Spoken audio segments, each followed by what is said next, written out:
All right, good morning. So, welcome to Oikos. I'm glad that you're with us on this weekend before Thanksgiving. As I said before, the last Sunday of the church year, as we think about starting something new as we prepare for the birth of Christ. So, as we reflect this morning, we're actually going to do something a little bit different. We've been doing a verse that we really focus on. Today, we're going to do a chapter. And this is one of my favorite chapters in the entirety of the Bible, and the reason why is because it is a great way to look at all the stories of Scripture and have them all encapsulated into one chapter. And it's Hebrews chapter 11. So we're going to go through it, listen to it, think about those questions that we normally have. What does it say about God? I'm going to tell you, God is going to be speaking through a lot of these stories. So it's going to say a little bit more about what does it say about us and our response. We've talked about a God who is faithful. This chapter definitely is talking about people who have seen God be faithful and have responded to that. If I was writing this chapter in my own life, I would go, well, it started with, and these are names I don't even know, the stories of my great-grandfather who raised my grandfather Gottlieb in the faith, who wanted to make sure that his family kept in the faith so much so that they traveled across the sea to preserve their faith. They were in Prussia, and they came over to America. He started a new life. And my grandpa Gottlieb and his sister Minnie were here in South Dakota, and they continued the faith even when they didn't have a pastor. They came together and they waited about once a month when a pastor would come around because they were out in a homestead. And he taught that faith to my mom. And they had my mom when my grandfather was around 50. And her mom was around 48. And back then, that was a very geriatric pregnancy. But they taught my mom the faith, and my mom held on to the faith, and even though she married someone who did not have a history of faith, she taught the faith to her husband, who is my dad, who then taught it to my sister and myself, and we have continued in the faith. That would be my history story that I could share from my mother's side. As you heard, my dad's side, there's no faith until he came to faith. This is a story for all of you that go, gosh, I don't know if I have a story of faith. It kind of started with me. This letter is written to those who may have felt like, man, my history is new with Jesus, because it was. Because their family had already pushed them away. Because they were Jews who now believe in Jesus. And so they had no place at the table with their family who didn't believe. So the letter is written to all those to remind them, you may think that you've been pushed out of the family, but you have actually been brought into the family. So let's listen to this. It's really a beautiful chapter. If you ever are in a time of doubt, read Hebrews 11. First verse. Faith shows the reality of what we hope for. It is the evidence of things we cannot see. Through their faith, the people in the days of old earned a good reputation. By faith, we understand that the entire universe was formed at God's command, that what we now see did not come from anything that can be seen. So the chapter starts with a definition of faith. The author begins with creation. It's an important thing to remember that if you're believing, who are you believing in? We're believing in the one who has created everything and has power over everything. We're believing in the one who can change what is broken into what is whole. So the chapter begins with that foundation. And at the same time, we're also created by something that we cannot see. It is a declaration that we must believe in what we cannot see in the one who created everything we do see.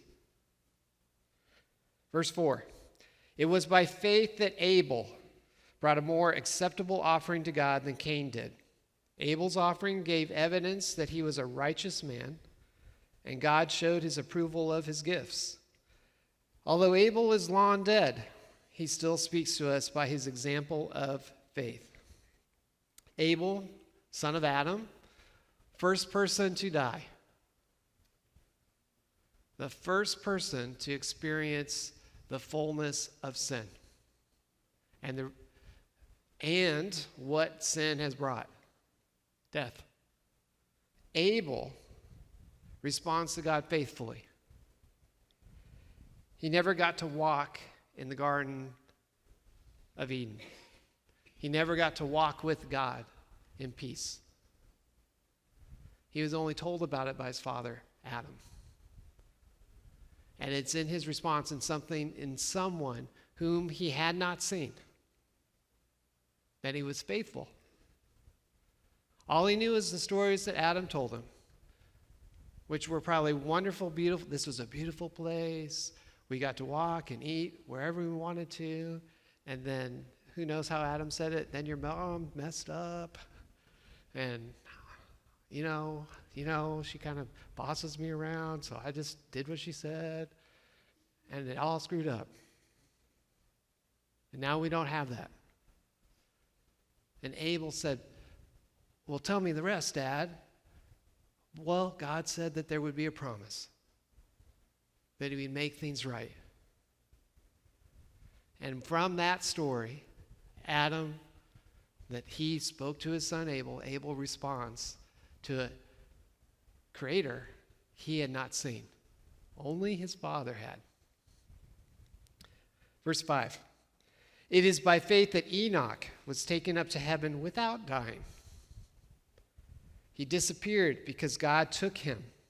For before he was taken up, he was known as a person who pleased God. And it is impossible to please God without faith. Anyone who wants to come to him must believe that God exists and that he rewards those who sincerely seek him. So Enoch, another person who hadn't seen God, now he knew Adam. This is, if you kind of look at the history, it's crazy because Adam lived for a long time. Enoch lived in that same expanse. So he could have had that conversation with Adam. Same kind of thing about Eden. And from those stories, he said, I believe. And I am faithful. Now this Enoch guy, he must have been a really good guy. A lot of you know Nelson Schmidt. Nelson is a really good guy. Enoch is like 10 times better than Nelson, is what I imagine. Gracious, always seeing the good, always giving encouragement. This was Enoch. And Enoch is a foretaste of what God has planned for us. Enoch didn't experience the consequence of death, of sin. Enoch, even though he did sin, even though sin had touched Enoch, he wasn't sinless. God said, you will experience what I have planned for all those who will be here when my son returns. They won't experience death. So we also hope for that time that Christ would come again. And then we too would be like Enoch, taken without experiencing that major consequence of sin, which is death. That's awesome, right? Imagine Enoch. I sit there and I think about this story.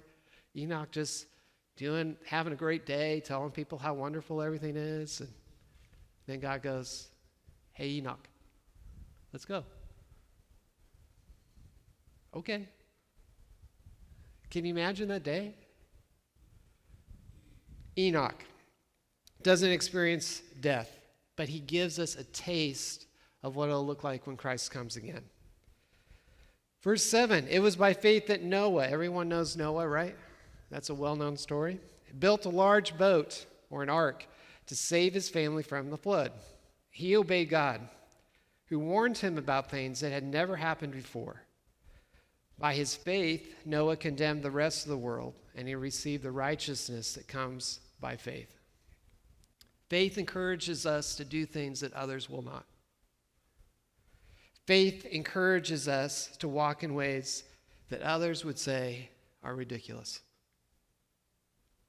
Faith encourages us to live differently, and in doing so, we find life. That's the story of Noah. Noah gets pegged by God, build a boat larger than anyone had ever seen before, because there will be a flood. And it won't be a flood that happens in, tomorrow. It's going to be a long time, but it's coming. And so during this whole time, in faith, Noah builds for something he does not know and something he cannot see. But he believes.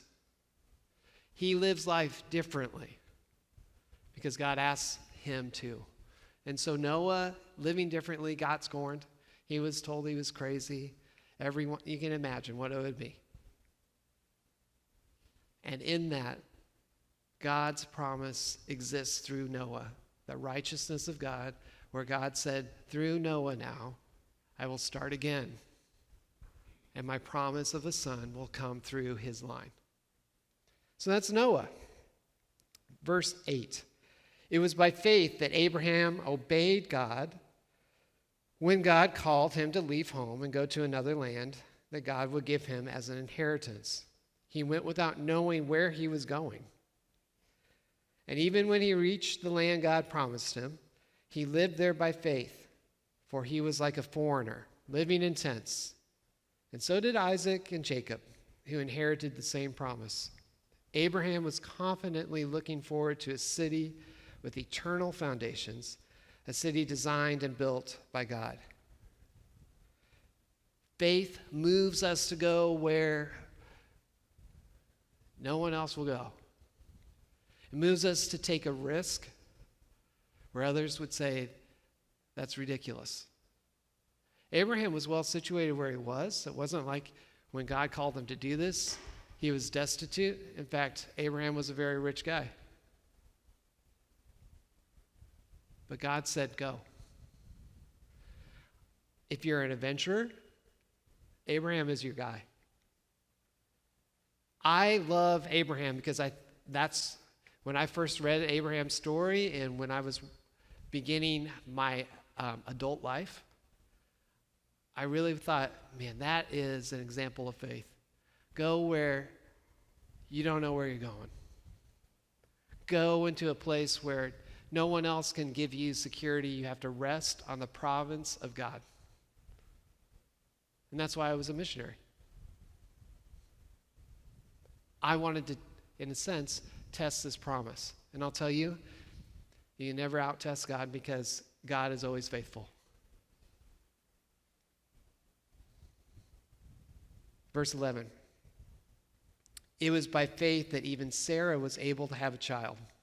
Though she was barren and was too old, she believed that God would keep his promise. And so a whole nation came from this one man who was as good as dead.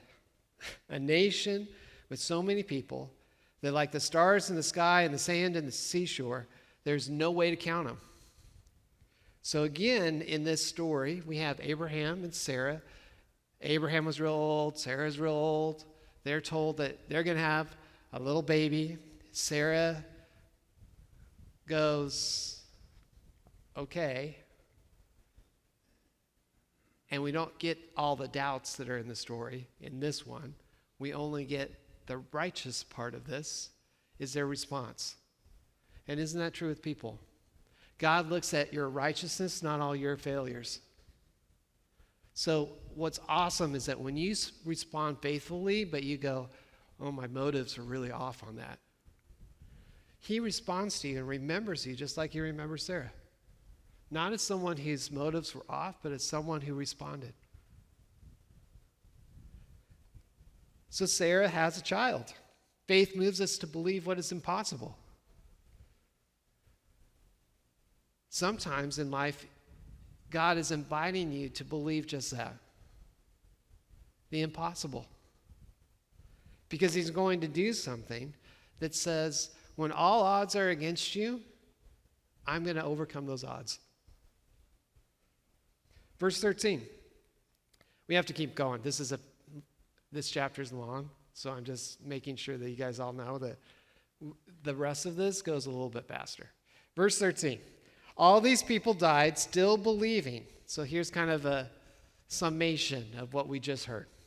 Still believing what God had promised them. Really key in on this.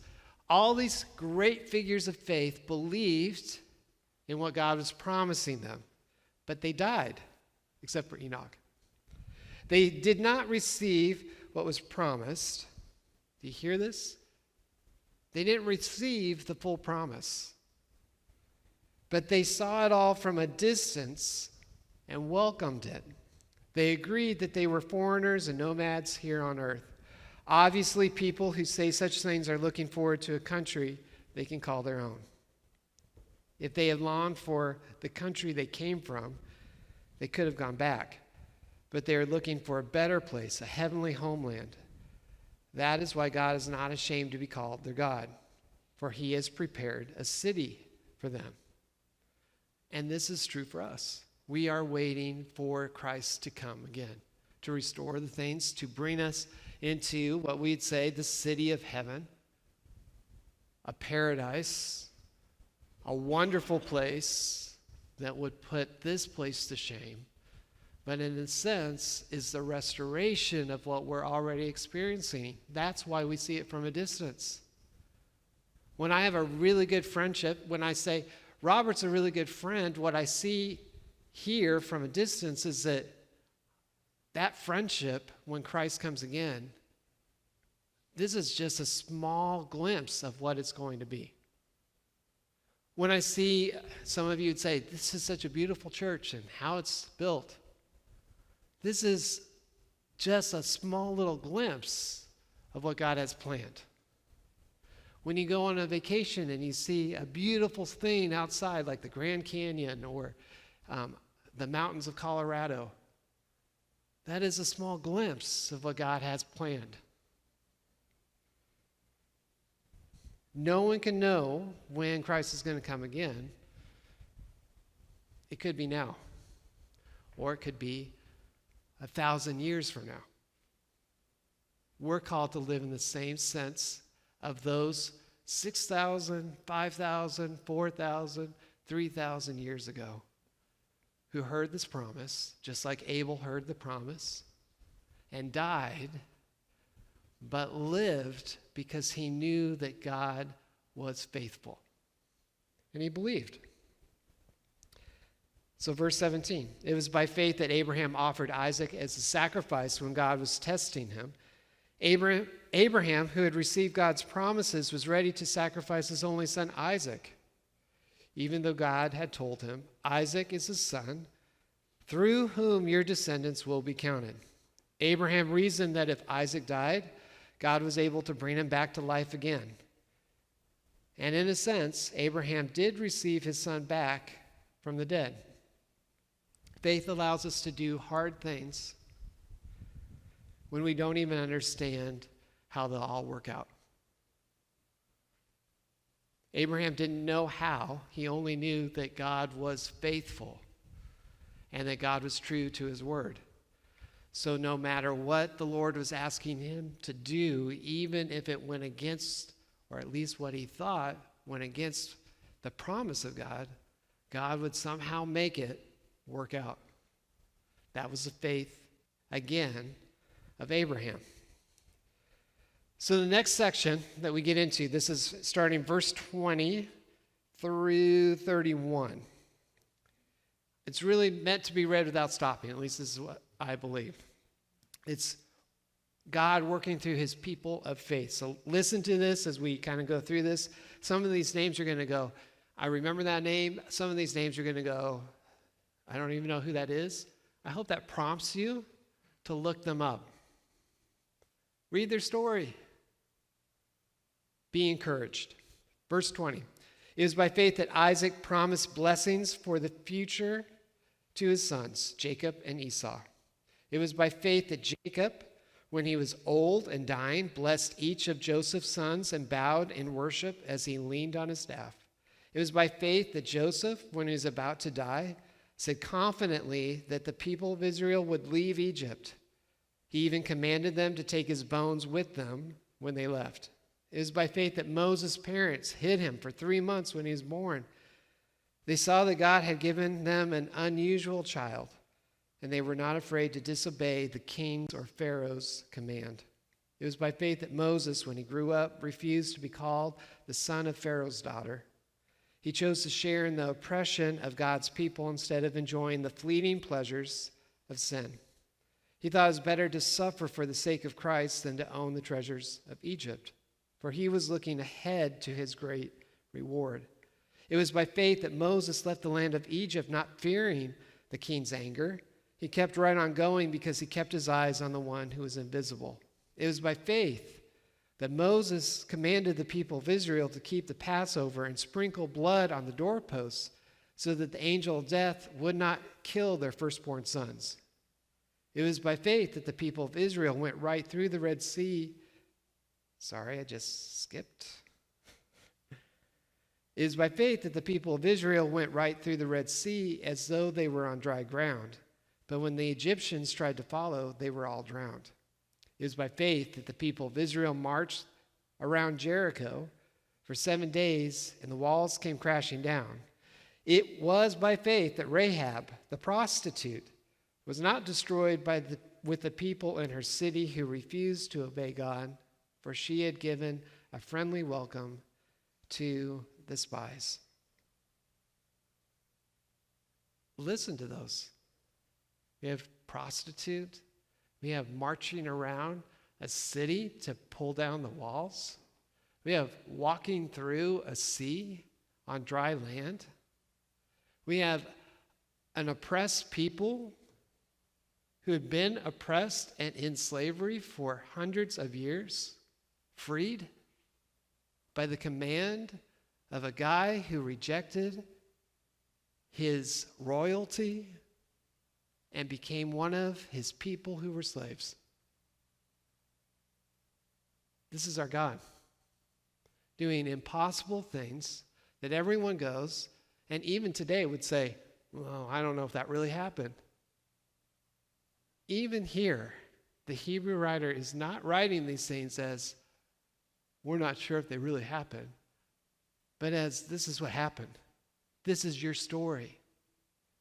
Speaking to these Jewish people who are under persecution, who had lost their families, maybe their businesses, maybe all provisions in their life. And this writer is writing to them saying, in your circumstances, you may think that God has forgotten you. But let me remind you of the God who has never forgotten his people. And you are his people. Be prepared for something impossible to happen in the midst of all this loss or persecution. The reality for many of those who would hear this letter, and I want you to think again, we're jumping back to the 1st century when this was written. There are new churches. The faith is relatively new. It's under 100 years old. It hasn't even been a century. But they believe in Jesus. Their Jewish families have said, you are not a part of us anymore. They found a new family in a gathering of those who believe in Jesus. And they're trying to make life work. It's in this sense that for many of them, their circumstances didn't get better. They didn't win the lottery. They didn't get a brand new business. They probably lost more than what they had before. But what they gained was an assurance of the future. The same that Moses had, the same that Enoch had, all these people of faith, that though they couldn't receive everything that God had at that moment in their life, they were assured that they would receive everything. And they lived for that. Verse 32, how much more do I need to say? It would take too long to recount the stories of the faith of Gideon. That's a really good story. Barak, Samson, Jephthah, David, Samuel, and all the prophets. By faith, these people overthrew kingdoms, ruled with justice, and received what God had promised them. So why do we read the Bible? Because you can't recount all these stories in one setting. Why is it important to know the story of Gideon or Barak or Samson or Jephthah? Because they stepped into the foots or the shoes of faith and they walked with God. What do we need to do but follow the example of those who've gone before us, who've had a call by Christ to follow his example, and they did. By faith, these people overthrew kingdoms, ruled with justice, and received what God had promised them. They shut the mouths of lions, quenched the flames of fire, and escaped death by the edge of the sword. Their weakness was turned into strength. Their weakness was turned into strength. They became strong in battle and put on whole armies to flight. Women received their loved ones back from the death, but others were tortured, refusing to turn from God in order to be set free. They placed their hope in a better life after the resurrection. Some were jeered at, and their backs were cut open with whips. Others were chained in prison. Some died by stoning. Some were sawed in half, and others were killed with the sword. Some went about wearing skins of sheep and goats, destitute and oppressed and mistreated. They were too good for this world, wandering over deserts and mountains, hiding in caves and holes in the ground. All these people earned a good reputation because of their faith, yet none of them received all that God had promised. For God had something better in mind for us, so that they would not reach perfection without us. We hear that some actually did receive a glimpse or a partial part of the promise. Some won those victories. Battle of Jericho, they won. Even though it seemed ridiculous, they walked around the walls. Everyone thought, what the heck are they doing? But they won. And that promise of God came through in their time. At the same time, there are others who didn't get to see that victory. In fact, they saw the opposite. They were sawed in half, persecuted, killed. So this writer's writing about this is life. You're going to see someone receive all these promises. You're believing in the same God, and then the other person gets sawed in half. And there's a tension. What is happening? It's because in the tension, God says, this is not it. So don't put all your hope into the things you accumulate, the things that how you look or what you do, your talents. This is not it. I have something better. And as you move towards that, you're going to see it clearer and clearer. It's one of the reasons that I love hearing someone who has been born essentially in the faith, baptized as a baby, and then they go through their life. And then when they're 90 or 100, and they speak about what they walk through, but still believe. It's powerful. When you hear someone say, I lost 3 children, and I don't know why, but I do know that God has been with me all the way. I lost 2 husbands, and I don't know why. But with each step, God was with me. And in their last hours, you see a peace that comes over them that passes all understanding. And many times you'll see a smile as they pass into death. Our God is awesome. That even in the midst of the things that we do not want to experience, he says there's a future that you'll want to see in its completion. So believe. And when you doubt, go to Hebrews chapter 11, and then pick one of these people, read their story. Just like you're going to read a story. If I'm going to go to Ancestry.com and read about some things that happened in my family, well, it's really good to go to the Bible and read about something that really happened in my family, because these people are my family. Barak, Samson, Moses. These are our grandfathers and grandmothers, Sarah, Mary. There are people, our great-great-great-grandmothers of faith that want to speak in our life today. That's why it's disheartening when a Bible stays closed,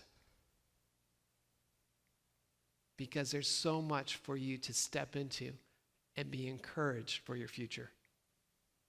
It's not just about the past.